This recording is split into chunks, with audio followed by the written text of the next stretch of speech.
Hi, my name is Holly. My father once told my brother, "Your sister never owned a home." And that's when I decided to buy the house they live in. They spent years rewriting my place in the family, not with words, but with silence, stolen documents, and fake smiles over Thanksgiving dinner. They used my name to fund their lies, and when I confronted them, they painted me as ungrateful. So tell me, what would you do if your family erased you, then cashed in on your absence? Would you walk away quietly, or would you take everything back? Thanksgiving always felt like a promise in this house. Scent of roasted turkey, sprigs of sage, the ghost of a hearth fire crackling. Tonight, though, the warmth seemed forced, like a stage set. I pulled into the driveway and steadied my breath. It had been years since I'd slept under my parents' roof. I walked to the door and paused at the threshold. The living room light spilled into the entryway. From the hallway, I could hear laughter, extended family, splitting the difference between nostalgia and small talk. I brushed past it all, smoothing the crease in my jacket. I had learned long ago how to stand unnoticed until someone invited me in. I entered the dining room. A long table stretched across the space, polished wood reflecting candles and china. Cade sat beside my father, in the seat my mother once claimed. I settled at the far end. Vera, my mother, sat quietly, hands folded. She glanced at me, for a flash, then lowered her gaze. I swallowed. Conversation meandered, compliments traded over mashed potatoes, stories of children's successes. My own life as a financial consultant in Boston was mentioned only in passing by some aunt who asked, "So Holly, how's work in the city?" I nodded and offered a polite smile. Someone spoke next about buying a duplex in Portland. I forced interest. Then Cade leaned in toward Dad and spoke. "She never even owned a home." "Holly doesn't understand responsibility the way you do." The words landed like a stone in still water. Silence swallowed the room. I stared at my plate, breath shallow, control coiling in my chest. No one pushed back. Aunt Marcy cleared her throat. My father nodded gravely, as though confirming a fact. Vera's hand trembled for a moment, then settled. I forced a calm voice, held it through the meal, responded only when spoken to. I excused myself. My legs felt weak. In the hallway, I passed by the empty chair, the one my mother once claimed. My heart squeezed as I remembered her voice there, her laughter, her insistence that I belong. Now it sat vacant, a silent accusation. I slipped upstairs to the guest room. The house felt colder with every step. In the dim light, I removed my coat and sank onto the bed. My heart pounded, my thoughts scrambled. The words echoed. Never owned a home, as if my worth could be reduced to real estate. I pulled out my laptop. I had come prepared for years. Documents, spreadsheet records, bank transfers, every single wire I had sent home over the years. I opened the folder labeled Family Ledger. The digits glowed in the screen, every $500 sent monthly, totals, dates, all leading toward the truth I had buried, but never abandoned. I pressed my palms to the keyboard, fingers trembling. The room was silent except the hum of the machine, the faint crackle of the heating vent. I reviewed and compared. There it was, a deposit from Grandma Helen's trust I'd never spent entirely, an unmarked withdrawal years back I couldn't recall authorizing. I closed my eyes, heart heavy. This wasn't a battle I chose tonight, but one I was born into. I whispered to the darkness, "It's not over, not yet. But numbers don't lie, and neither will I." I sat upright in the guest room bed, the soft hum of the heater a lonely companion. The candlelight from downstairs flickered through the curtains, casting long shadows. I picked up my laptop, hands trembling, not from fear, but from the cold certainty I was about to uncover. I had arrived that evening expecting mild discomfort, a strained dinner, some awkward glances, perhaps a little bitterness, but nothing prepared me for Cade's voice at the table, delivered so casually in front of all of them. "She never owned a home." That line burned and seared its way through me, and Vera's silence had echoed louder than any defense. Now, in the stillness, I logged into my encrypted archive. I stared at the first spreadsheet. Transfers sent, 2008 to 2023. Each row held a date, an amount, a note I typed years ago. Home loan support. Holiday help. College subsidy. For 7 years, I'd sent $500 every month, over $42,000, and not one thank you in return. My chest ached. But I pressed on. I clicked over to the next document, Helen's trust distribution. My grandmother, in her final will, left me $15,000. It was never so much as whispered about. I cross-referenced her death date with withdrawals. There it was, a $7,200 transfer made 16 months after she passed. Memo line, Family Capital Reallocation, CADE. I paused, heart pounding. That sum wasn't accidental. It wasn't negligence, it was calculated. Memories flooded in, late-night visits to Grandma Helen's bungalow, the scent of old paper and lavender in her kitchen. She spread out bank statements and taught me decimals, compound interest, the quiet power in ownership. Financial independence is freedom, she said with steady eyes. I believed her. I sat at her table as a child, dreaming of owning something that was mine. That dream had been quietly stolen. I closed my eyes. Anger curled beneath my ribs. But I didn't rise. I remained still, wide awake in the darkness. I printed a copy of the withdrawal record, the spreadsheet of my lifetime of support. I labeled a new file, the account of everything they took. I thought of Vera's tired face tonight at the dinner table, the way she looked at me for a fragmented second before looking away. I wondered whether she realized how complicit she'd become. I wondered whether Cade, smiling proudly, even considered the weight of what he said. I paced to the small window, listening to distant traffic, a crow caw from a far roof. The night felt unusually long. I folded the printed sheets, stacked them carefully. No theatrics, no confrontations, just precision. This was not vengeance, it was revelation. My fingers hovered over the file name, Reveal 2025.docx. I hesitated, breathing slow, then hit save. As the file locked in place, I whispered to myself, this is the difference between being invisible and being undeniable. Somewhere below, the clock ticked. The house remained silent, waiting. The words themselves were not the sharpest knives. They were kisses delivered in velvet gloves. But the sting was undeniable, and it lingered long after the moment had passed. I closed my laptop with a soft click, letting the silence of the room settle around me.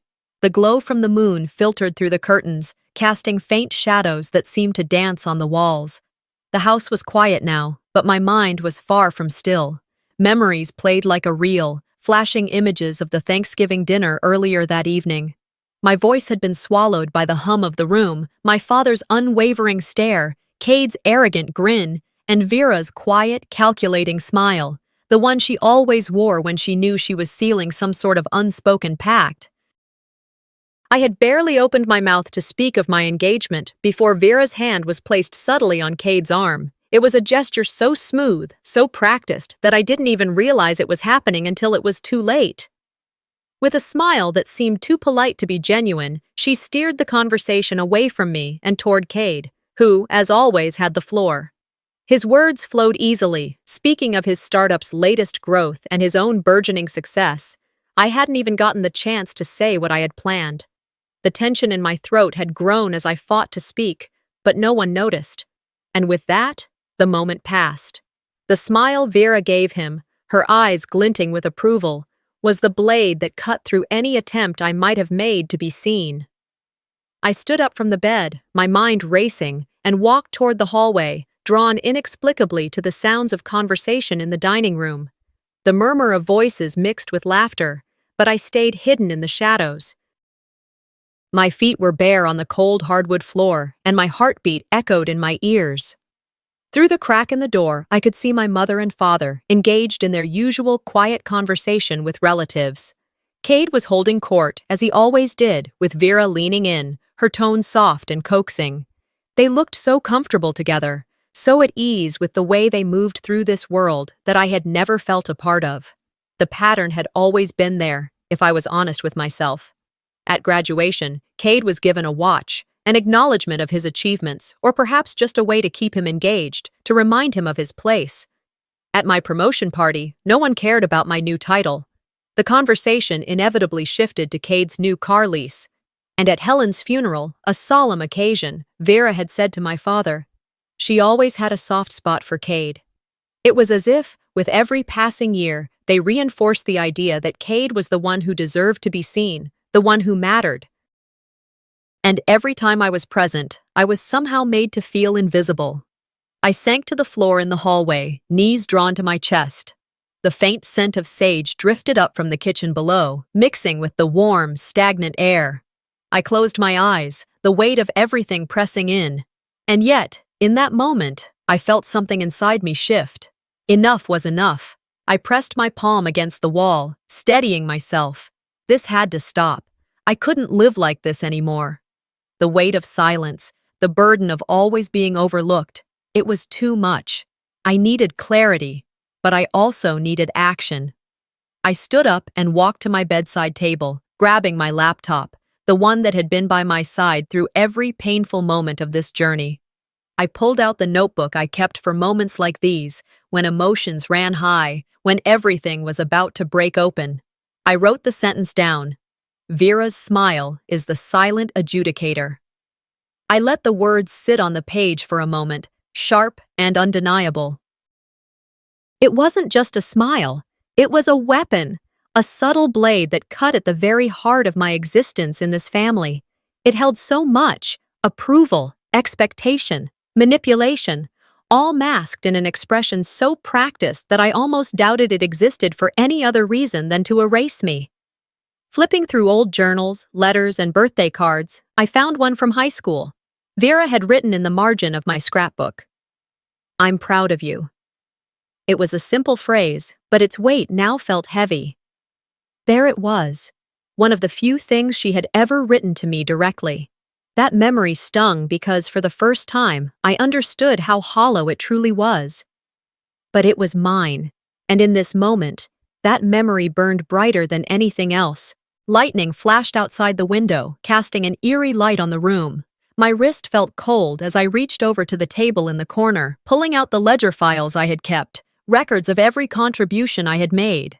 I compared the dates with photos of my own life, me in a new coat, me at graduation, me receiving nothing but the backhanded praise of being the good daughter. The discrepancies between the life I had built and the lies they were feeding me filled the room like smoke. You can't argue with a smile, but you can expose what hides behind it. I whispered this out loud, almost as if I were speaking to someone else. But I knew it wasn't just about the smile. It was everything. The gestures, the gentle nods, the false approval. It was all scaffolding for exclusion. And I had seen it for what it truly was. Vera had perfected the art of denial. The thought settled in me. I closed my eyes, but I didn't let the weight of this realization crush me. I gathered the documents, bank statements, inheritance notices, and everything else I had quietly accumulated over the years. I organized them with precision: support sent, unauthorized withdrawals, emotional labor undervalued. Each section had its purpose. I wasn't just reacting anymore. I was preparing. I shut the file drawer, stood up, and walked to the window. The neighbor's light flickered across the yard, illuminating the dim trees. I took a deep breath and leaned my forehead against the cool glass. The outside world felt far away, but inside, something was beginning to settle.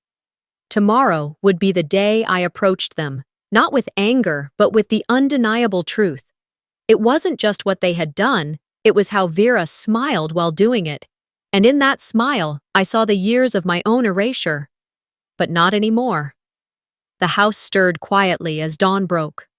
I lay still for a moment, eyes open, listening to the soft creaks and sighs that filled the early hours. The darkness in the room felt heavier than usual.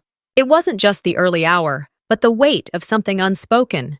The soft hum of the heater barely filled the silence. Downstairs, I thought I heard Cade moving around, his steps light but deliberate. I slowly rose from bed, pulling my robe around my shoulders as the chill seemed to seep deeper into the air. The weight in my chest hadn't lifted, not from last night, not from the days before. Something was off. I couldn't shake the feeling that today would change everything. I walked quietly through the hallway, careful not to make a sound. The house felt too large for the emptiness it held. The walls seemed to breathe around me, heavy with unspoken words, heavy with things unsaid. I paused outside my father's study, hearing the faint murmur of voices through the door. I pressed my ear against the crack, my heart racing. I had to know.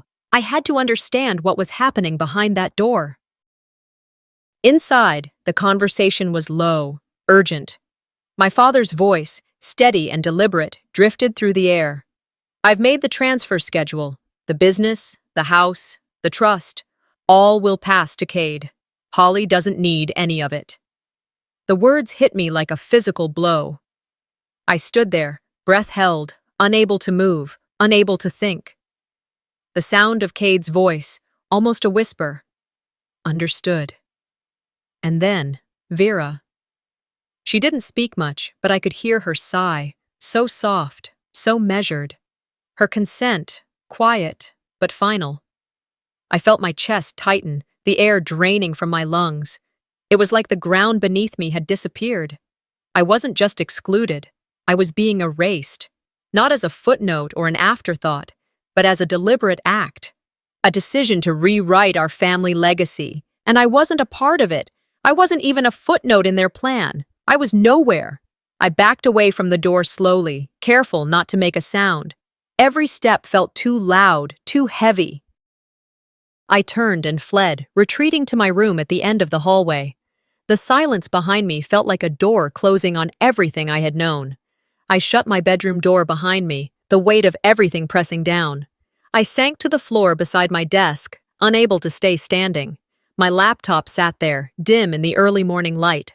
I opened it, hands shaking, and pulled up the folder titled, "The Account of Everything They Took." The tension in my body coiled tighter as I scrolled through the files. I clicked on one labeled, Cade's Venture Loan, Guarantor, Holly Vale. I froze. The words burned through me, Guarantor, Holly Vale. The truth hit me like a wave. A loan? My name? Used as a guarantor? Without my knowledge? I opened the document. There it was, clear as day, my signature. It looked real, authentic even, though I never remembered signing it. But I did, I had, and I remembered. The Christmas visit, the one where Vera handed me a stack of papers to sign, saying it was insurance. I had signed so many papers over the years, never questioning. But this was different. This wasn't about insurance. This was about control. This was about using my trust against me. A memory flashed. Me at 17, standing in a cold living room. Vera beside me, her hand pushing a stack of forms toward me. I signed without question. I never imagined that in signing my name, I was also signing away my voice, my autonomy, my place in this family. I felt a chill run through me, but I didn't cry. Not yet. Instead, I printed the document, carefully taping it into my ledger. I created a new column in my financial spreadsheet titled Illicit Encumbering, and I flagged the loan. I made notes in the margin. Coercion, unauthorized, breach of duty. I didn't just let it slide anymore. I was going to make them see it for what it was. I sat back, hands trembling as I watched my own notes. The room, once familiar, felt smaller now, burdened with truth. The quiet hum of the heater was almost deafening. My fingers hovered over the keyboard again, but I didn't type. Not yet. I needed to let this moment settle. I needed to prepare. The memories came crashing back. Cade's smug grin, Vera's carefully cultivated smile. They had hidden their betrayal behind every gesture of kindness, every look of approval. But that smile was just a shield, a weapon, one they used to disguise what they were really doing. They used me. They used my name.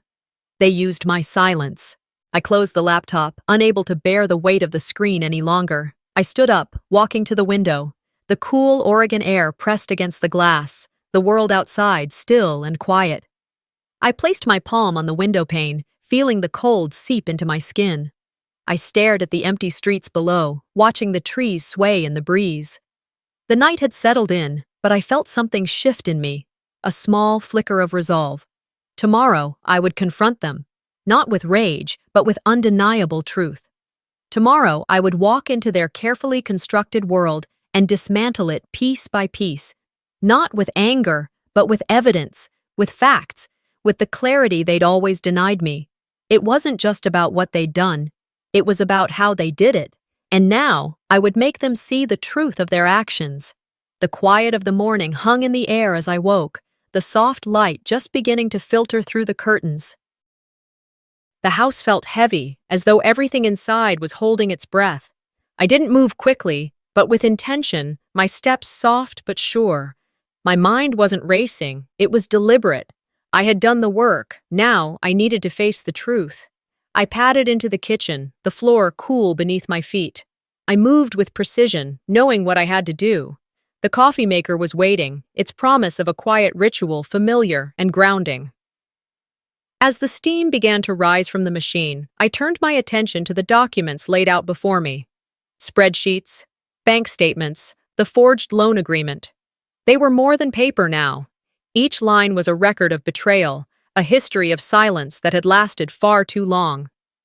I placed everything carefully in manila folders, arranging them as though preparing for a presentation. It wasn't anger driving me now, but a quiet clarity. I took a moment, stood tall, and set 3 white mugs on the counter, one for each of them, arranged precisely like an offering, but this time, it was not for their approval. It was for the truth. The table was set, a neutral ground where I would not be moved. I checked everything once more. The files, the coffee, the mugs, the space. I wasn't just preparing breakfast. I was preparing for something far more significant. My heart beat evenly as I poured the coffee, carrying the mugs into the dining room with purpose. They arrived slowly, one by one. Cade first, with his crisp sweater and self-assured walk. Vera, pale and quiet, moving slowly as though her words would need time to catch up with her. And finally, my father, a heavy presence behind them, a coat of authority draped over him.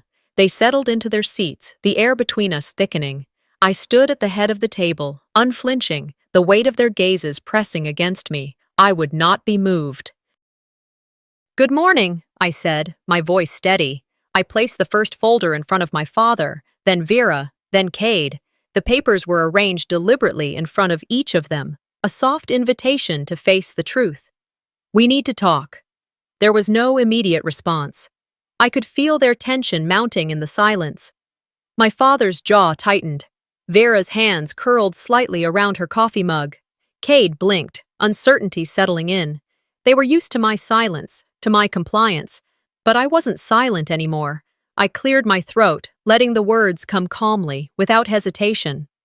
"You have records in here, transfers, withdrawals, loans," I said, opening the first folder and spreading the bank statements out before them. "For years, I supported this family financially. I never asked for thanks. I asked only for acknowledgement. But last year, $7,200 was withdrawn from my inheritance account without my consent." I held up the loan papers. "And this? My name was used as a guarantor on a business loan I never approved." My father shifted uncomfortably, his voice low as he tried to deflect. "That's complicated business, Holly." His tone was measured, but his unease was clear.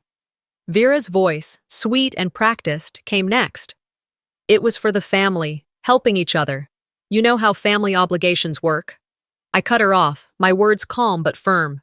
"Help doesn't require forgery or theft." The words echoed, their weight hanging in the room, sharper than I intended but necessary. Cade's eyes flicked from me to my father, unsure, caught in a place he'd never seen me before. I could feel the shift, the subtle crack in their facade. I continued. "I've compiled every transfer, every withdrawal, every instance of financial abuse here. No more silence, no more misdirection. I deserve transparency. I deserve fairness." The silence was thick, palpable. I watched my mother's face shift, the slight flush of guilt creeping in. My father cleared his throat again, attempting to smooth over the moment. "You're making this more than it is," he muttered. I didn't flinch. "It's exactly what it is. This ends now, or you'll be hearing from my legal counsel." I said it quietly, with certainty. There was no room for doubt. My power lay in the facts, in the documentation they could no longer ignore. Vera's lips quivered. Cade's face paled, his confidence crumbling in front of me. My father's expression drained of color. I had expected them to silence me, to brush me off as they always had. But I hadn't given them the chance. This time, they had no control over the narrative. I rose from the table, my movements calm, deliberate. I didn't need to raise my voice. The truth was already there, laid bare in front of them. I didn't need to force their hands. The documents I'd prepared would speak for themselves. As I turned to leave, Cade followed me into the foyer. His voice dropped low, laced with the anger he couldn't contain. "You think you've won something?" he spat. I paused, shoulders squared, facing him. I turned to look him in the eye. "I've won my freedom." His glare was full of malice, but I didn't flinch. "You won't get far," he hissed. I climbed into my car, my heart still pounding in my chest. I watched as the house, the people I'd grown up with, receded into the distance. The streetlights flickered on one by one, casting long shadows across the road. I didn't know how far I'd get with this fight. Emotionally or legally, I didn't know. But in that moment, I felt something new. Possibility. I knew the road ahead wouldn't be easy, but I was no longer walking it in the shadows. I had taken back my power. The rain had already soaked through my coat and boots by the time I made my way back to my condo. The wind howled outside as I pushed open the door, stepping into the quiet, dim-lit foyer. The chill of the storm followed me inside, making me pause for a moment as I shook off the water from my umbrella, droplets scattering across the hardwood floor. My eyes wandered toward the stack of mail on the counter, the usual bills and advertisements mixed with something unfamiliar, a crisp white envelope, an unmistakable logo in the corner. I hesitated for a beat, but my fingers already itched to rip it open. I didn't have to guess what it was. I knew. I tore the envelope open with a sharp motion, the paper crinkling in my hand. The words hit me harder than I expected. "You have been formally removed from the family trust. Effective immediately, your name is being stricken from all related documentation." The blood drained from my face. The letter continued, packed with legal jargon, clauses, and signatures that made it clear what they had done. They had erased me. My father, my mother, Cade, all of them had colluded to make me disappear from a legacy I had a right to, a legacy I was born into.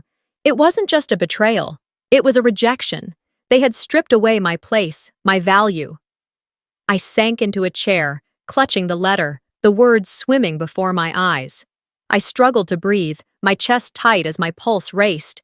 Everything that had been built, the years of sacrifice, the unspoken role I played in holding the family together, had crumbled into this single document. They didn't even have the decency to pretend it was for my own good. No, it was calculated, cold, deliberate. I set the letter down on the table, trying to steady my shaking hands. The kitchen felt colder than usual. I could see my breath in the air, the rain running down the windows outside, blurring the world beyond. I walked to the window and stared out into the gray haze. The rain streaked down, each drop a reflection of the weight pressing against my chest. I forced myself to stay calm. I couldn't break down yet. I opened my laptop, the familiar glow of the screen offering a small comfort, a distraction. I logged into my credit monitoring dashboard. I wasn't surprised when the alerts started coming in, a loan inquiry for a Portland construction firm. I hadn't applied for any loan. Another notification, my social security number was listed as a secondary guarantor on a mortgage. It was a house, a property Cade had boasted about. I'd transferred money to him to help with renovations, unaware that my own identity was being used against me. I felt the anger rise, hot and sharp in my chest. My fingers hovered over the keyboard as I muttered under my breath, "You think hiding behind paperwork makes it okay?" I cross-referenced the mortgage documents with the house deeds I had. There it was, Cade's property, partially paid for with money I'd transferred, now tied to my name. I went through the forged loan documents, the trust papers, the property records, each piece fitting into place like a puzzle. They had used me when it was convenient, and when they no longer needed me, they erased me. I couldn't just sit here and stew in anger. No, I needed to act. I opened a new email draft to my firm's senior partner and attached everything: proof of identity misuse, the trust removal notice, the forged loan documents. I outlined my intent to file identity theft claims in Oregon and Texas. I needed immediate legal counsel. Then I turned my attention to the next task. I typed up a formal cease and desist letter. I addressed it to Richard, Vera, and Cade, not with fury, but with quiet precision. I wasn't asking them to change their minds. I wasn't begging for an apology. I was demanding what was rightfully mine: transparency, fairness, and accountability. No more silence. No more letting them manipulate the situation. I sent it off with certified mail instructions. The last task was to prepare my evidence file. I opened a new folder titled Evidence for Home Ownership Claim and loaded it with everything I had: original house deeds, signatures, Helen's will, my legacy funds. I couldn't let them steal from me anymore. If they tried to block me, I would counter with legal force. I wasn't just going to ask for what was mine, I was going to take it. I sat back in the chair, letting the weight of the evening settle over me. The quiet in the room felt different now. The anger was still there, but it was manageable. It was focused. The betrayal was painful, but it had pushed me into action. I could feel the power that came with clarity and resolve. This wasn't about revenge. This wasn't about getting even. This was about justice. And now, I had a plan. I got up and walked over to the balcony door, looking out at the night sky. The rain had stopped, but the air still felt thick with tension. I stood there for a while, breathing in the cool night air, letting it steady my thoughts. Tomorrow, I would confront them. I wouldn't cower, and I wouldn't hide. They had thought they could bury me. They had thought they could silence me. But now they would see the truth. They wanted to make me invisible. But this time, I was ready to make them see me, to make them feel every moment of their actions. Let them come with their legal threats. Let them come with their deceit. I had the truth, and that was all I needed. Tomorrow, I would show them what it meant to be seen. Rain had whispered all through the night, a steady, relentless tap against my windows. By Sunday morning, it was still drizzling, the world outside muted, as if waiting. I woke stiff from restless sleep, half dreaming of confrontation, my mind swirling with images of truth coming to light.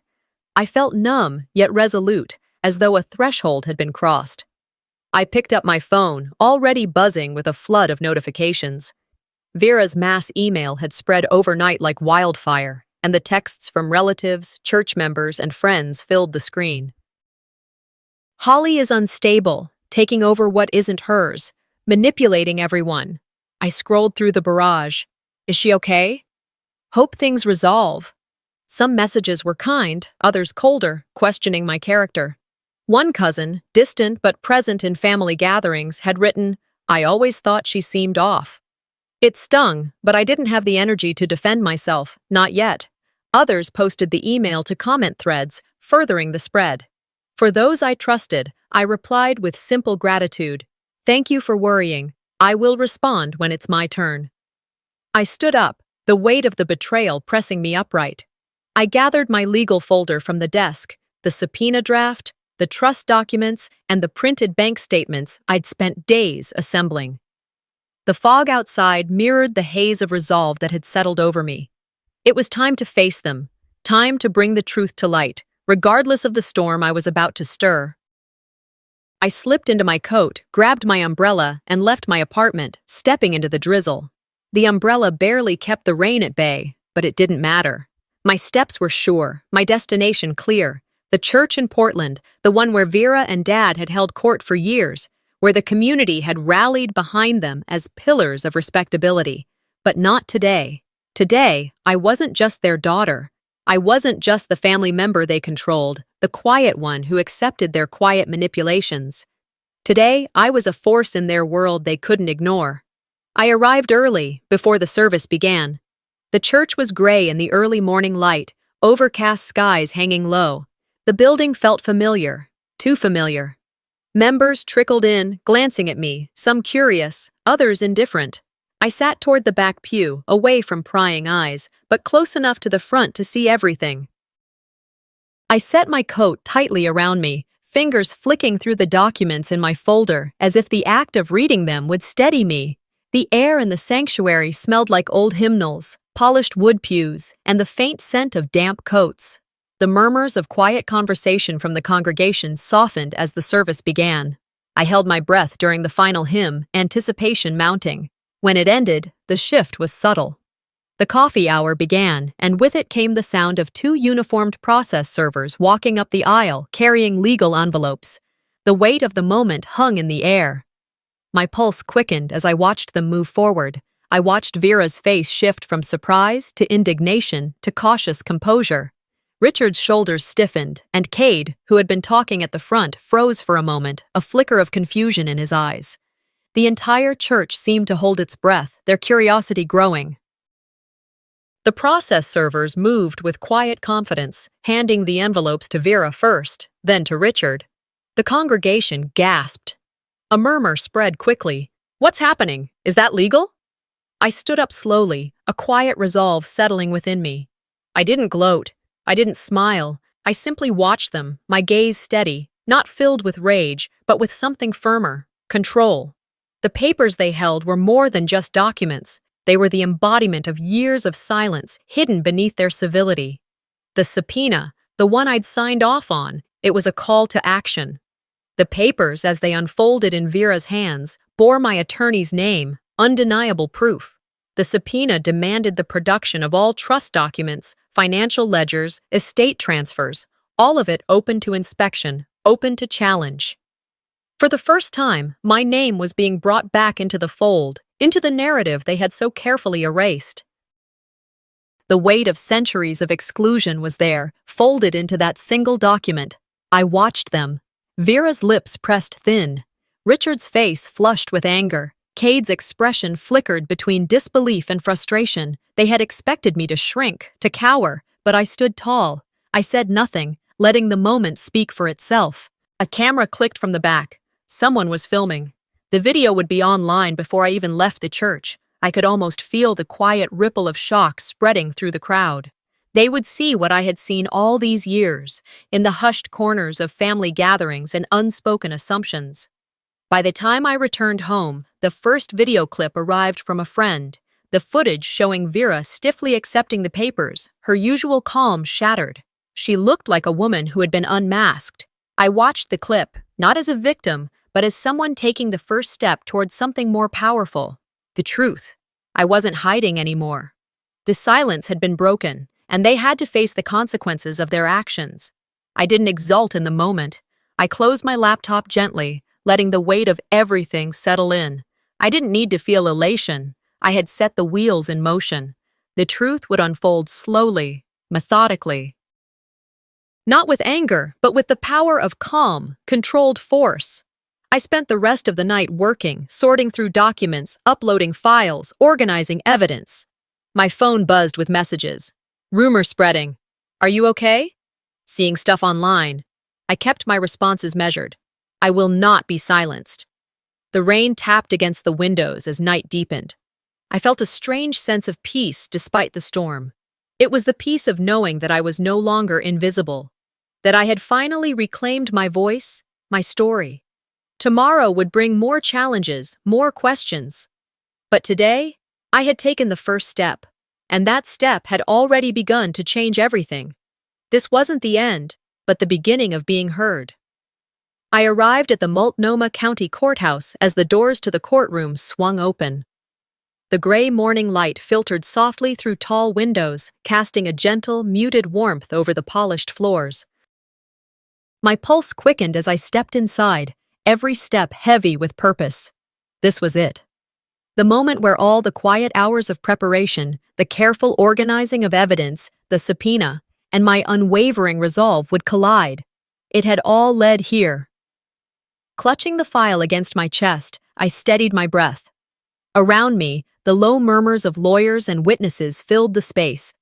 The room smelled of polished wood and paper, a sterile calm that did little to quiet the pounding in my chest. Vera and Richard sat at the front, their expressions tight and strained. Cade was absent, no doubt calculating the best time to show up, if at all. My attorney, a man I had come to trust implicitly over the past few weeks, gave me a small, reassuring nod. I sat down, maintaining my composure as the room's tension settled around me like a thick fog. The bailiff called the session to order, and the judge entered, robes flowing softly against the marble floor. My heart skipped a beat, but I did not let it show. I met the judge's gaze briefly before turning my attention back to the matter at hand. This wasn't about me versus them. It was about standing firm, quietly and resolutely, in the face of years of stolen power. When my attorney asked me to take the stand, I rose, my legs steady despite the weight in my chest. The walk to the witness box felt long, but in reality, it was only a few steps. The judge nodded, the room fell silent, and I took my seat. I cleared my throat, focused, and said, "My name is Holly Vale, and I come before you not seeking revenge, but restoration." First, I handed over the video. A Christmas 5 years ago, recorded by Vera's phone. In the grainy footage, Richard's voice rang out, harsh and commanding. "Sign," he said, "or you'll see what happens." Vera stood beside him, silent and watchful as I hesitated, trapped between trust and fear. The room stirred with shock. Some gasped. Others sat back, surprised. The judge leaned forward in his chair, clearly paying attention. Then, one by one, I presented the hard evidence. Bank statements, invoices, trust transfer files. Each one showing discrepancies, improper withdrawals, forged loan paperwork. My attorney methodically parsed through them, explaining the unauthorized transactions, the coerced signatures, and the identity misuse. I did not need to embellish. I let the facts speak for themselves. I recounted the monthly transfers I had made over the years, the ones that had been quietly unacknowledged, and the sudden, unauthorized withdrawal of funds from Helen's inheritance. I told the court about the loan I had never signed for, my name attached to it without my knowledge or consent. My voice remained steady, calm, never rising in anger or emotion. I simply laid the facts before them, one after another. Richard's lips pressed into a tight, thin line. Vera's hand trembled slightly as she gripped the edge of the table. Their silence spoke louder than any words they might have offered. They could no longer pretend they didn't know. The judge's eyes met mine, his expression filled with gravity and respect. There was no going back now. My attorney then made his request, full control of the trust fund and ownership of the house. The very house they had tried so hard to erase me from, the place I had always known was mine by right. The judge turned his attention to me as I spoke, my voice firm but quiet. "This house is not a trophy. It's a place once promised to me. And now, by justice, it must return to the rightful heir." The room fell completely still, as though time itself had paused. I could feel the weight of everyone's eyes on me, but I didn't waver. This was not just a plea, it was a demand for what I had always been denied. The judge took a moment, processing everything that had been said. He turned to Richard, Vera, and Cade, his gaze unflinching. Finally, the judge ruled. He declared that Richard had violated fiduciary duties, committed financial abuse, and misused my identity without my consent. He awarded me full authority over the trust and granted ownership of the house, along with all associated rights. As Vera attempted to object, the judge cut her off sharply. "Court overrules objection." I let out a breath I hadn't realized I was holding, the weight of the room suddenly lifting off my shoulders. The moment was surreal. I had won. This wasn't revenge. This was correction. I was no longer invisible. They could no longer rewrite my story or pretend that I didn't exist. I sank back into my chair, overwhelmed with a wave of relief. Vera's face was unreadable, though I saw a flash of regret in her eyes. Richard sat frozen, his anger not quite masked. Cade looked pale, his arrogance deflating in an instant. They had expected me to collapse, to beg for mercy, but I had done the opposite. I had shown them the power of truth, calmly and unyieldingly. After the court adjourned, I walked out of the building, my attorney by my side, as the media lights flashed around us. They crowded close, eager to capture the moment, but I only spoke briefly to a few trusted allies. I thanked my attorney, nodded to the neighbors who had been following the case, and then stood before the courthouse steps, feeling, for the first time in years, free. The rain had cleared, and as I stood there, I turned to face my new domain. The house, once a symbol of exclusion and silence, now stood stoic, familiar, but transformed. I walked toward the front porch, my hand resting on the front door. I felt my heart swell with something deeper than victory. This wasn't about the house or the money. It was about reclaiming myself. The house was no longer theirs. It belonged to me now. The sunlight streamed through the sheer curtains of my Boston apartment, gently warming the room and casting long shadows across the hardwood floor. I stood still for a moment, taking in the tranquility of the morning. 6 months had passed since the court's decision, and every day since had been a step toward reclaiming the life I had been denied for so long. The city's hum in the distance was a reminder that I was here, present, breathing in a space that had finally become my own again. I moved through the apartment slowly, the weight of the past 6 months hanging on my shoulders like a shadow. The boxes from my old life were slowly being emptied, one by one. Today was the last. The final cardboard box, tucked away in the corner of my living room, contained the last of my belongings, most notably the brass key Helen had left me. I pulled it out carefully, the engraving catching the light. Boundaries. The word glowed against the brass, the edges worn with time but still firm, like the resolve I'd built piece by piece. I traced the letters with my finger, silently reminding myself that boundaries were not barriers. They were the walls I needed to protect myself from the emotional and financial abuses that had been allowed to take root for far too long. As I set the key down gently on the counter, I glanced around the room. The shelves were lined with books, some law texts, some memoirs I had once read in secret, others about finance and empowerment. My gaze moved over the framed photos that decorated the space, friends, moments from my life, and one of Helen and me at a beach house, our arms linked in the warm sun. I paused at the window, sunlight pouring through the panes and catching on the small pots of plants I'd nurtured over the last few months. The wind stirred the curtains, reminding me that life was moving on, that I was moving forward. A soft vibration broke my thoughts. My phone lit up with a new message. I glanced at the screen. Vera's name. The subject line simply read, "My apology." I stared at it for a moment, feeling an unexpected coldness in my chest. I opened it. The message was brief, full of rehearsed regret, but no accountability. It read, "I was mistaken. I hope you heal." Nothing more. Just polite words, no recognition of the harm she had caused, no mention of the years of manipulation and betrayal. It was a hollow apology, wrapped in the same velvet gloves that had always masked their cruelty. I closed the message, placing it carefully aside in a drawer. I wasn't ready to forgive, not yet, and I didn't feel the need to force it. The weight of the words was fleeting, and I understood now that I didn't need her approval to move forward. I didn't need her validation.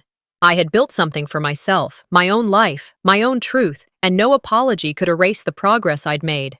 The afternoon slipped by quietly.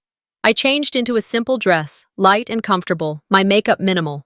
Michael had asked me to meet him at the harbor for a small ceremony, just us, the sea, and a few close friends. I slipped out of my apartment and locked the door behind me. The key, heavy in my handbag, was a symbol of what I had fought for, what I had earned. The harbor was peaceful. The salty air mingled with the faint scent of fresh flowers. Michael stood on the dock, a soft smile on his face as he waited. As I approached, he took my hand, leading me toward a small gathering of friends. Elowen, Narina, a few colleagues from my program, all standing in a quiet circle. They looked at me with respect, not as the daughter once hidden in the shadows, but as a woman who had built something strong from the ruins of her past. Nathan appeared quietly behind us, standing with a humble expression. He extended his hand, not for anything more than apology. "I'm sorry for believing your father over you," he said, his voice steady. "I should have listened. You were right all along." No excuses, no justifications, just the plain, difficult truth. I took his hand, nodding. I welcomed him, not as a way to reconcile, but as an acknowledgement that people do change. Michael stood beside me, glowing with pride. We recited the vows we'd quietly composed the week before, promises to protect each other, to listen, to value each other beyond the roles society had tried to assign us. The wind caught my words, carrying them across the water. I choose you, not because I have to, but because I can. Afterward, we walked along the docks, the waves shimmering in the late afternoon light. A few friends clapped gently, and a couple of strangers watched with curiosity. I let a small smile slip through, not from triumph, but from joy. A joy tempered by the shadows of the past, but seasoned with caution. The journey wasn't over. It had only just begun. And that evening, I found myself at Helen's gravesite. The spring blooms had covered the ground in a blanket of color. I knelt before the stone, placing the brass key there, an offering. In that moment, I felt her presence, strong and clear, just as she had always been. She had given me the tools to protect myself, to build a life from the pieces they tried to break. I whispered softly, I built a home, not just with walls, but with worth. I rose from the gravesite, my shoulders squared. I didn't look back. The cherry blossoms drifted on the breeze, petals falling like soft confessions. The path ahead was uncertain, but I walked it without hesitation. I had learned that some inherit wealth, others wounds, but I had inherited wisdom, and I was using it to create my own freedom. What this story leaves us with is a reminder that family doesn't always mean fairness, and love without respect is just control dressed up in sentiment. Holly's journey shows us that sometimes the only way to protect your peace is by walking away from the people who raised you and building something stronger on your own terms. Have you ever had to set boundaries with your own family? Drop your story in the comments. I'd love to hear from you. And if you found this story powerful, hit that subscribe button so you don't miss the next real-life twist coming soon.